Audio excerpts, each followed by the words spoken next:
This video is brought to you by MoviePalette.com. Hey everyone, do you have a favorite movie that you would love to hang on your wall but you can't think of what scene or what poster to get? Well, now you can get the entire movie on one high quality canvas. With MoviePalette.com, you can get every scene from your favorite movie, or more specifically, the dominant color of every scene from your favorite movie in chronological order on a great high quality canvas.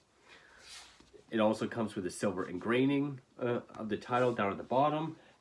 It has rubber stoppers on the back to keep it from bouncing.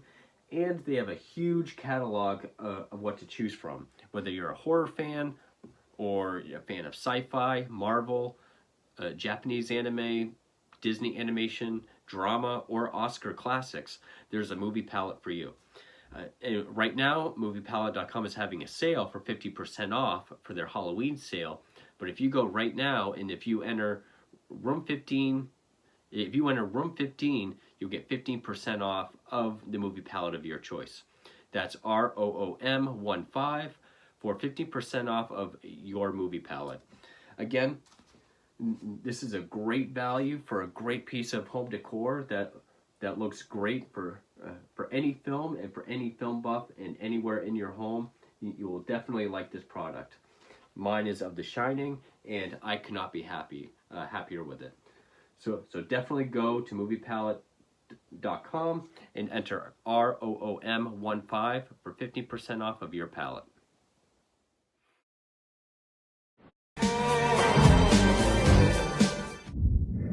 Well, here we are. So last night I uploaded my review for Halloween Kills, which I did not see this when it first came out. Saw it for the first time yesterday. Posted my review for it. You can go check it out. This afternoon, I went and saw Halloween Ends, which just came out. I thought about it all day, and now I'm going to do a review for it. So this is the conclusion to this latest installment of continuity in the Halloween franchise, Halloween Ends. Which, again, like 2018, like Kills, directed by David Gordon Green, sort of a joint production between Malek Akkad, Jason Blum, and Bill Block. So it is a Blumhouse production. Apparently, not only is it, I don't know why I'm holding that up, not only is this going to be the last Halloween film for this franchise, or at least this part of the series, it's the last one for Blumhouse, and then the rights are going to go back to Malek Akkad, which does make me worried. It does kind of fulfill thoughts that I shared in my previous video, whereas even though this is the ending, and without going into spoilers, because this is going to be a spoiler review, this is a definitive ending, which I loved. Thank you for doing that. It had the balls to do it. It followed it through. Really pulled the sequel rug out from under it. This is a final chapter. But if it's going back to Akkad, which his father, Mustafa Akkad, never shied away from rewriting an ending or rebooting. So I think within 10 years' time, we're going to have another reboot. Even though I think this is the most definitive ending that we could have to a Halloween film. Not just because of how definitive it is, but where some of the characters are, that sort of final note it ends on, I think is pretty definitive. Now, I will say, I am mixed on this film. It is just as flawed as Kills, if not more. There's certainly elements that I like. I kind of like all the elements in Ends. The execution just might not be as strong. I do like how it's continuing this growing arc from 18 to Ends. Now, I do know a lot of people are royally pissed off about this movie.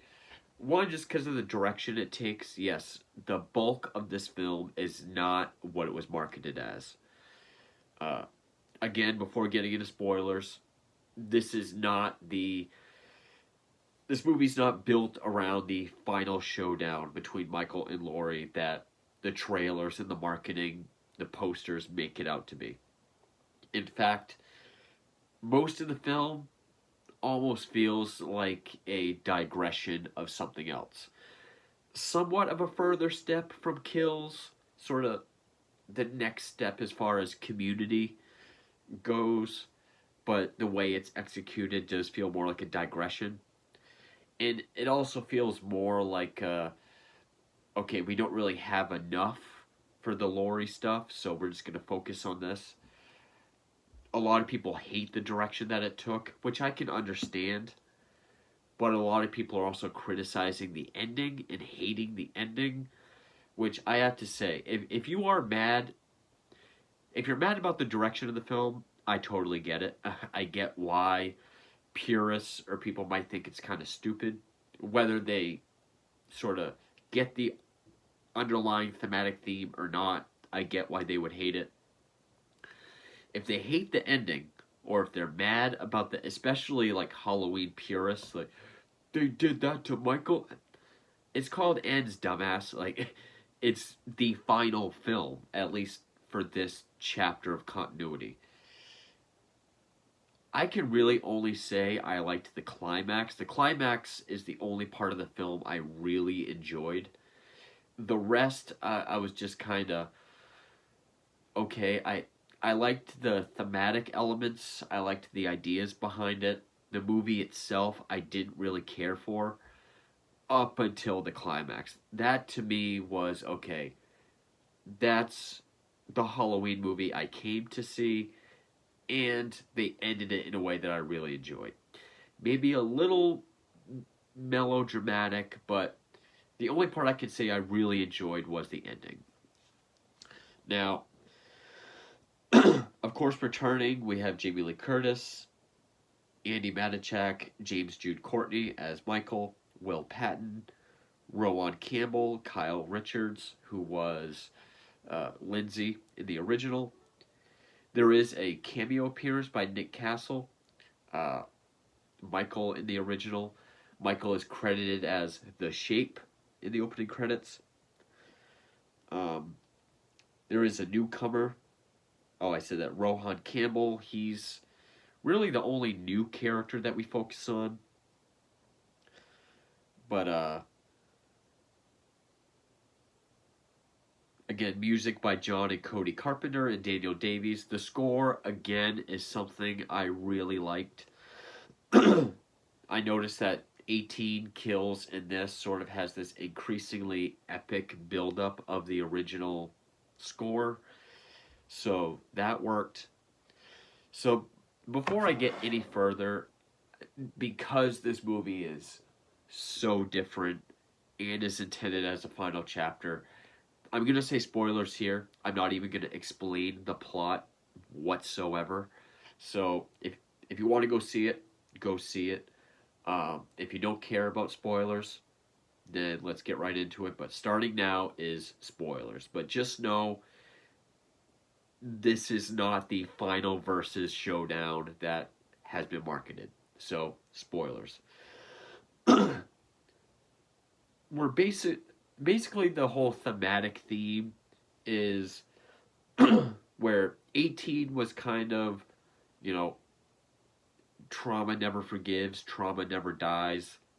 It follows you everywhere. And then Kills is kind of how it infects a community, infects, the whole town and everybody. And of course, it goes deeper than that. But basically how Michael Myers goes from being the traumatic boogeyman to Laurie in 18 to the entire town of Haddonfield in Kills. This is Laurie kind of trying to move on, which already doesn't make sense because of how Kills ended with her daughter, played by Judy Greer, being killed in one of the last shots.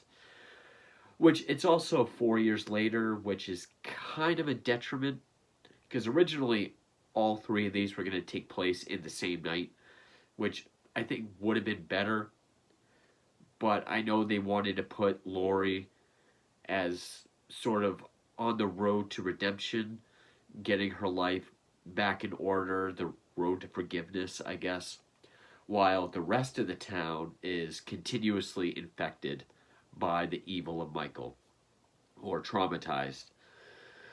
So it's kind of this 180 from 2018. But I think it also plays with the theme of what I got from it was a legacy. Like, right now it's Michael. That's our boogeyman. But, you know, another one can come along, and then he's the, like, evil has many faces, many, yeah, evil has many faces.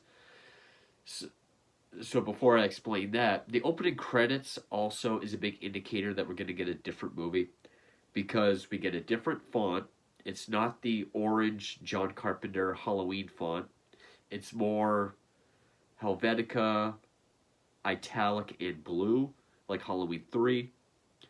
Which, again, side note, I know in all the comments people like to let me know sort of what all their favorite Halloween films are. Just, I try to keep the comments relating to the film in the video. So, like, if your comment is just on the last one I liked was 4, go leave it on the video for Halloween 4. Or talk about Halloween 3. I know I haven't reviewed it yet, but I try to keep the comments as relevant to the film as possible. I always say that because almost everyone just talked about Halloween 3 in the review for Kills. So yeah, we have like the more blue Halloween 3 font. Also, the jack-o'-lantern that's in the beginning of like every Halloween movie. It does this cool effect where a new jack-o'-lantern comes out and breaks through the previous one. It has different configurations. So to me, I think that's more of just how evil has many different faces. Right now, it's Michael. Eventually, it could be someone else. And that, I think, is in the character of Corey Cunningham, this new character, who I guess was inspired by Malika Khan, said that it was kind of based on Arnie Cunningham from Christine, of course, another Carpenter film. Really good to do kid, gets infected by something, turns evil, sort of that kind of coming of age story, and that's what it is. I mean, all the trailers with the guys, the young kids saying, it's Halloween, we're going to have a good time tonight. He's a babysitter. He's kind of being pushed around by the little asshole kid. Gets locked in the attic, sort of a nod to Amityville Horror. Then just as the parents are coming home, he's trying to break through the attic, kicks it open, hits the kid in the head, falls over the railing 3 stories down, and dies. And in a really brutal scenario, too, because out of focus, looking at the parents, we just see the kid. And then the whole town kind of sees him as this child killer. Like, it was ruled as an accident, but the town sees him as this psycho child killer. And so he doesn't go out in public. His life's been kind of ruined. Also, there's these lines. It doesn't have the over-the-top kind of pretentious lines that Kills had. It has some, but I feel like it has more to do with the film. Not to do with the film, but less indulgent, I guess. And there are these lines where, you know, someone says to Allison, Laurie's granddaughter, how, you know, right now everyone's mad at your grandmother, which they are. They're all mad at Laurie for bringing Michael to Haddonfield.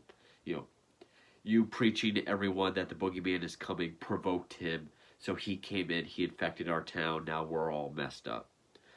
So this guy tells her how, you know, people will take a tragedy, kind of make it about themselves, and they have to project all their anger or all their rage at something, even if they don't know all the facts.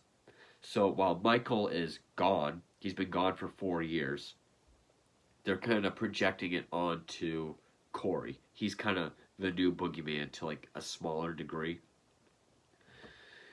Everyone hates this kid, even these younger bullies he runs into a number of times. They keep harassing him. He finds his way down into the sewers where Michael is hiding, and he kind of becomes the new killer.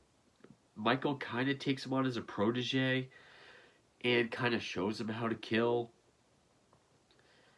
And that's the really wildly different direction that this movie goes in. That if you hate it, that's fine. Thematically, I kind of get what it's saying, how, evil has many faces, and, right now it's this, a few years later it could be this. You're never going to fully stop evil. But, when he's walking out of the sewer, Michael just kind of grabs him. It zooms in on their eyes, and some people have thought maybe it's a supernatural thing, like he's putting himself into him or putting him in a trance. This whole trilogy has gone for super ultra like realism, other than the fact that he's completely unstoppable beyond human capacity. But so I don't really buy that. I think it's just to show that they both have that rage in their eyes, or the community kind of sees them at the same level, and somehow this triggers something in Corey's mind. It's one of those movies that, as much as I love ambiguity, this doesn't come right out and say it. And so then Corey just kind of starts to kill people. He starts dating Allison. Laurie picks up on that evil and then tries to keep him from seeing Allison. And at first, Corey starts bringing people into the sewer for Michael to kill. And Michael, again, I'm sure there's purists that are going to hate this because he's incredibly weak. He's slower. He's got this sort of gimp. Now, there was a line in Kills where Laurie says the more he kills, the more he transcends, which could explain why he's unstoppable. I think that's just more of an idea, whereas the more he kills, the greater he infects the whole community, rather than he rejuvenates himself.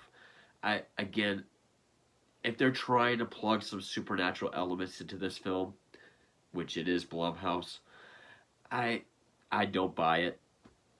Because, again, they're going for it being really grounded other than him being unstoppable.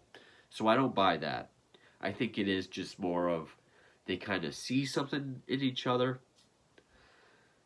And at least you don't get like a Karate Kid montage of him teaching him how to kill. And I'm sure people are going to hate the scene where Corey really gets frustrated and wants Michael's mask, so he beats up Michael, steals his mask. Which, yeah, that scene was kind of silly.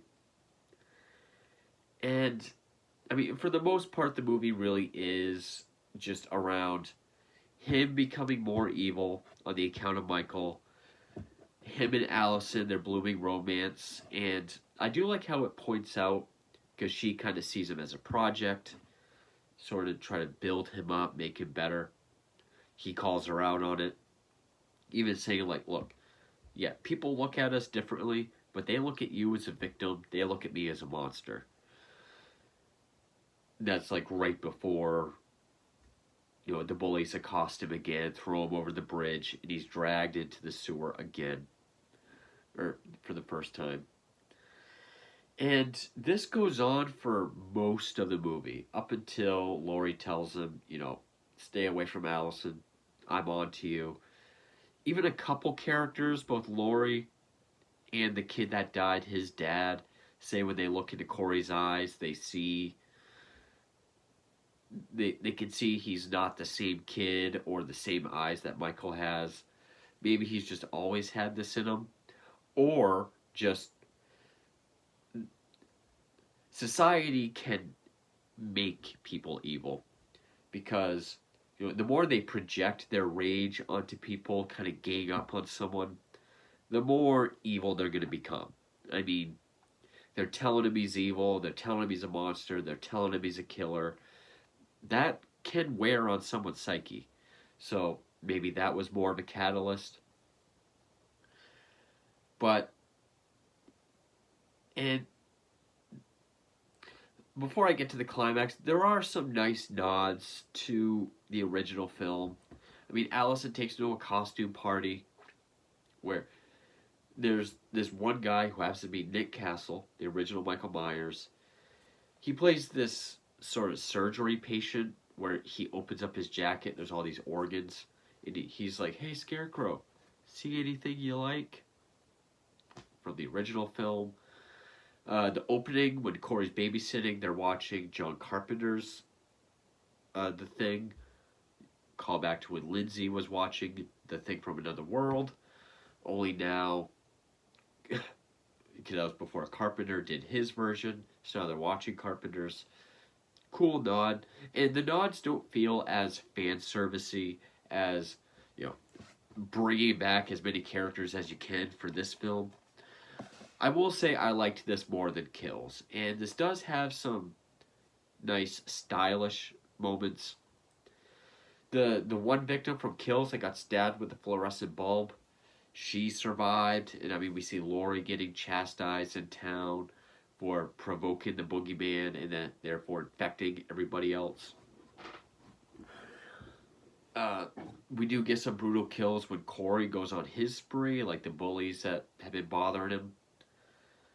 Although one bully gets like a blowtorch to the mouth, but he's like here and has had a focus. We're focusing more on someone else's reaction watching, which stylistically I thought that was cool. There's a DJ that bothers Corey and Allison.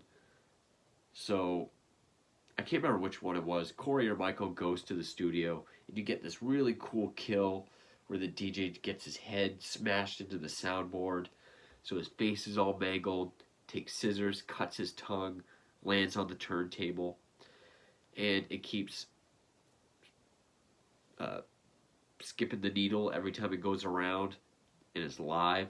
So we hear people listening to the radio, and it's like, song playing, song playing, song playing, like buzz. I thought that was cool. This one chick that Allison works with got the promotion by sleeping her way to the top, which being Miramax, okay. So Michael goes to the house of the boss and her as they're going to have a sexy night together, kills them. Or he kills her, Corey kills the boss. So they do kind of tag team here and there. Another nod is when Corey starts turning evil. Laurie looks out her window, sees Corey standing behind this hedge, looking up at her. Which is more like the hedge scene from the original film, but also done more like when Laurie gets home from school and sees him standing behind the laundry. It's kind of a mixture of both. Now, eventually, after he beats up Michael, steals his mask, he goes to kill Laurie. And he's doing all this because him and Allison want to flee Haddonfield. They've had it with Haddonfield. Tired of how everyone looks at them, and it's just this town that's never going to move on. She feels tied down to Laurie. Even though Laurie's trying to move on and be a better mother to Allison than she was to Karen. Which I do like the road to redemption that they gave Laurie in this. You know, she's not traumatized like in H2O, over the top traumatized like 2018. So the last person he has to go kill is Laurie. And this scene I did not think was going to be a fake out, because the movie has gone in such a radically different direction that when this setup came, I was just like, are they really going to do this? Is this how this character dies? Because Allison pretty much gives her the F you. You're never going to get over Michael. He's always going to be there, and you're dragging me down with you. So Laurie is looking at her memoir, and she takes out her pistol, calls 911, reports a suicide at her address, and we just kind of see her, and then the camera pans we hear the shot, and we see a splat on the wall, even though it looks like pumpkin guts. And then POV, someone opens the door, and it's Laurie saying, like, do you really think I was going to kill myself? Shoots. But the reason why I didn't see that as an obvious setup was because the movie's been so radically different that you never know where it's going to go. And it's been so ballsy so far. I was like, maybe this is Laurie's end, which I would hate, and it would be really ballsy, but thankfully they didn't do that. It did feel more like a fake out for viewers, because I don't think anyone would go through that much of a charade to trick someone that they know is in the house. So she shoots who looks like Michael. It's Corey, and she just fires out the rest of the rounds, challenges him. But then Allison pulls up, and he says, I can't have her, no one can. Stabs himself, dies. Which Laurie tries to stop it, picks up the knife, makes her look like she killed him. Which Corey expressed to Allison that she wanted to. So she gets mad, flees again. Which, okay, it doesn't really wrap up that Corey storyline much at all. It really just felt like they didn't have enough for this final confrontation to be a whole movie, that they just did this completely different story, didn't know how to end it, then they're like, okay, that's enough. We can do Michael and Laurie now, just end it. They could have given him a little bit of a redemption somehow. It does just kind of close him off and pretty much make the rest of the movie pointless. But where I liked the thematic elements, I didn't really care for that whole portion of the movie anyway. So I was really just more glad to get to the Laurie Michael stuff. And some people have complained that the fight is too weak, which to me it kind of makes sense. Like, yes, it's the final chapter. Yes, it's the final showdown. It should have been more than just a bit of a tussle in the kitchen. Him trying to put her hand in the garbage disposal. Just as it's about to go in, she gets him a couple times. Then she stabs his hand into the counter, stabs his other hand, drops the fridge on his leg, so he's pretty much stuck. Yeah, there could have been more. It is quieter, it is more focused, more, I guess, intimate. But to me, the whole thing about ends is really about what comes of this and how they end Laurie's character at the final shots of the film. So yes, even though this fight is a bit weak, I mean, we've already seen a huge fight in 2018 where she's rigged this whole house to be a trap. We've seen kills where this whole posse goes after him. Here, okay, it's short and quick. She gives more lines like, I tried to forgive you, I tried to stop you, I tried to contain you, I thought you were pure evil, but now you're just a man who's going to stop breathing. I like how she takes his mask off, that way we don't get more H2O shit, where she cuts the head off with the mask still on. Resurrection comes, oh, he swapped bodies. No, she takes his mask off, knows it's him, slits his throat. He's able to pull his hand out, so his hand's kind of divided. Choking her. Then Allison comes in, breaks the fuck out of his arm. Which I would say, okay, a lesser version of what we did get. I would have taken him finally strangling Laurie to death if he died simultaneously. Okay, that's kind of poetic. Granted, I like what we got a lot more. So then she takes his arm, slits his wrist.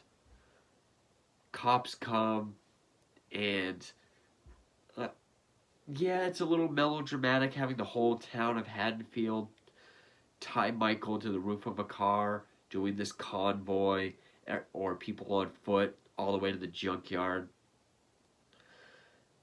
I know it's supposed to symbolize everybody witnessing the definitive death of Michael Myers. The nightmare's over. Evil is gone. I know what it's supposed to symbolize.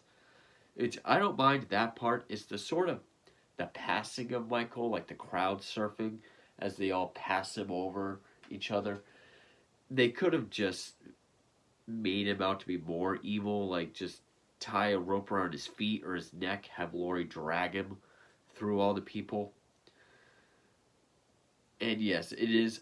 Everyone does need to see it, but it's Laurie that gets to push him into the crusher, which we get to see it. Practical effects. He falls in, and we just see those, crunchers just suck him in and chew him up. Again, I love how definitive it is. I love that they finally killed Michael Myers in a way that you can't back out of. I know there's going to be surface level horror fans that just want to see a movie that has Halloween on it, regardless of quality. So by killing him off, that means there's no more. I I love the fact that they finally killed him, and in a very definitive way that they can't work their way backwards out of or retcon. Oh, it wasn't actually him because he wasn't wearing his mask again. And then it ends with seemingly everyone getting back to normal. Allison packing and moving out of Haddonfield. Uh, Laurie having this conversation with Will Patton for the previous two films. And it doesn't go in the over the top, obvious Hollywood, we're going to end up together kind of conversation or scene. They just kind of sit down next to each other, have a conversation. You get the idea they're going to fall in love. But there's also newspaper clippings of how, lost serial killer stopped by Laurie Strode. The town now sees Laurie as a hero instead of just a victim in 78, sort of the crazy lady in 2018, to an instigator and a harbinger in Kills, now finally the hero that laid the town's evil to rest. Which, great. Especially when you look at films like, Halloween Resurrection, or the new Chainsaw Massacre movie, where the iconic heroine of the first film is just killed off. She's seen as the hero. She can finally move on. She found someone to move on with. It's over. She can finally let go. And then this was a stylish choice that I really liked. Because again, I've always said the reason why Halloween never needed to be a franchise was because you go back to the ending of the original Halloween. Michael's laying on the ground. Loomis and Laurie look at each other. He looks back. He's gone. Carpenter's score comes on. We hear his breathing with all these dark nighttime shots of all these locations of the house and where we've been throughout the film to indicate where is he. He's still out there somewhere. Here we get daytime shots throughout Laurie's house, a place that we've been, with silence, no breathing, as if to indicate the evil's finally over. And then the final shot in her study is Michael's mask crumpled up on the table. So, and again, also when they're fighting the final time, it's this montage of everything from 1978, 18, Kills. So it really does have this feeling of finality, this very conclusive ending. So I really liked how it ended. To me, this felt like the Halloween ending that we've all deserved, or the best that we could have had. It doesn't bother me that their final fight was a bit tame, weak, or fast. I mean, we've had big major fights before. This one's more intimate, more focused, and it was right at the end of the film. I think the thematic elements of this film were handled a lot better than in Kills. More subtle, especially all the ones dealing with just general public and society. All the thematic elements involving that, like taking a tragedy, selfishly making it about themselves, and projecting that pain onto somebody. Or the theme, even the whole thing dealing with Corey and being like a protege, where some people have evil in them. Sometimes they're pushed into being evil, and evil has many faces. Was Michael, now it's Corey. That progression of him becoming that. I really just didn't care for the first 2 acts of this film. Didn't hate it. Again, I like the score. It is a well-directed, nicely polished, stylistically interesting looking film with neat thematic ideas that this time were more executed in a more subtle way. I just didn't care for it as a movie. Like, I didn't really need to see Michael Myers taking on a protege or anything like that.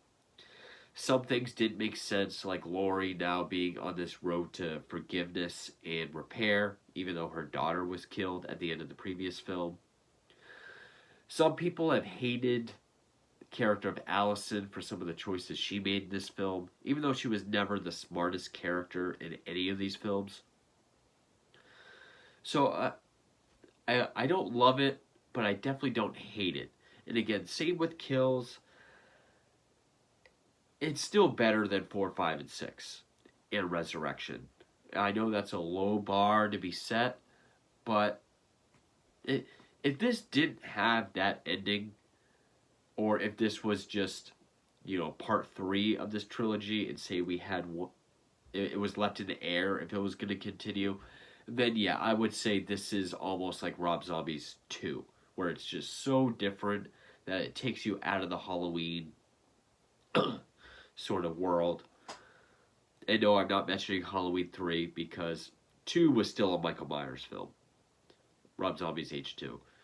So no, not comparing it to 3 for how different it was, because it still is a Haddonfield movie. But, so it's still better than some of the older sequels. I mean, I'm still of the mind that we should have only ever had one Halloween film. But I do like this 2018 kills and ends continuity more than any other continuity that we've had. And pretty much from when Michael comes in after Corey dies until the rest of the film, I thought was great. I loved it. It was a great conclusive ending. I loved how the amount of balls they took to make sure that it's definitive and to end the character of Laurie on a high note. I liked that. Now, hopefully, and this is a big hopefully, I know it's going to be rebooted again within 10 years. I would bet my life on it, because people can't let franchises die.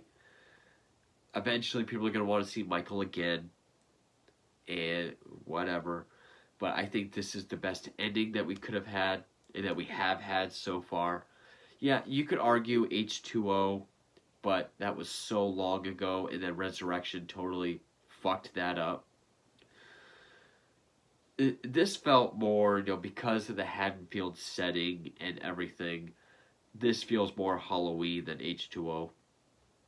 But, the way they killed Michael, to make sure he's dead, but also to show the town of Haddonfield that he's dead, ending Laurie on such a high note, that even if we do, let me phrase that, even when we do get another reboot, hopefully this is the last one that Jamie Lee Curtis ever appears in, because she may not ever get that lucky again.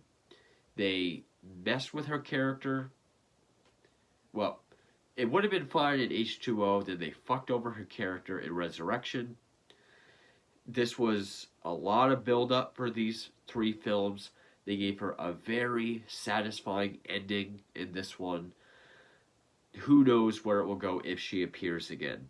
So, even though I'm mentally preparing myself for the unneeded reboot, save for just surface-level drone horror fans that just want to see more of what they like, regardless of how well the last one could have ended.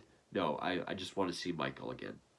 Very face value, surface level audience members are gonna make it happen. At least, hopefully, this is the last one with Laurie Strode, and we let her character go down in history like this. And not only that, not pull another Rob Zombie and have someone else play her and then fuck with her character again. So yeah, I definitely don't hate this film like a lot of people do, but I don't love this film like a lot of other people do.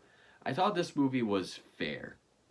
While it was not well executed, I at least liked the thematic side of it, though I did really like the climax and the conclusion. Again, maybe a little melodramatic, with everyone just kind of passing him over and everything, but I still found it very satisfying. And even more so because I know there's people that were going to be mad that Michael died, even though it's called Halloween Ends, and they said this is going to be the last one. Especially for this continuity, people are going to be pissed that he was killed, and therefore making it the last one forever, which is the death knell to, or,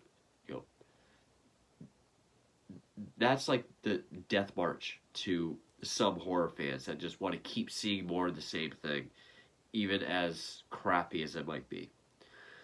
So, loved the climax, loved the ending, loved the note that Michael ended on, that Laurie ended on. I liked the thematic side of it. I loved the score like I did for the rest of this newer trilogy. I thought it was directed well, shot well. It did have some interesting stylistic choices. Not big variety of kills, but the different ones we got were well done. But ultimately, I just really did not care for the bulk of the movie itself. Thematic elements were fine, but it just wasn't executed. And I didn't really care for the whole idea of Michael having someone kill for him or in his place or whatever. So that is now all of the Halloween films, including this newer trilogy. Again, if we could just keep the comments about ends, because I know people like to say, oh, this is what I think of every Halloween film in this one comment. Feel free to go leave each individual one on all the different reviews I have. Except for Halloween 3, because I haven't reviewed it. And no, this is not the same realm of Halloween 3, because it's still a Michael Myers film, to some extent.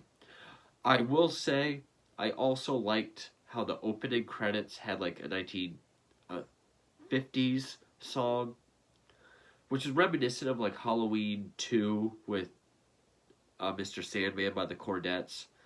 But the final shot in it ending with Don't Fear the Reaper kind of gave me a bit of a Rob Zombie feel with 70s classic rock. I would have rather just ended with total silence. Not that I disliked the song, but it felt, I get, Don't Fear the Reaper. I get why they played it, but to me, tone-wise, just felt more Rob Zombie. So that is Halloween Kills. Again, hopefully this is the last Halloween film we ever have. I mean, it's the 13th Halloween film, the 12th with Michael Myers. We really don't need any more, to be honest. Especially with the note it ended on. It's fine. Start letting franchises die, for fuck's sake. But yeah, Halloween Ends.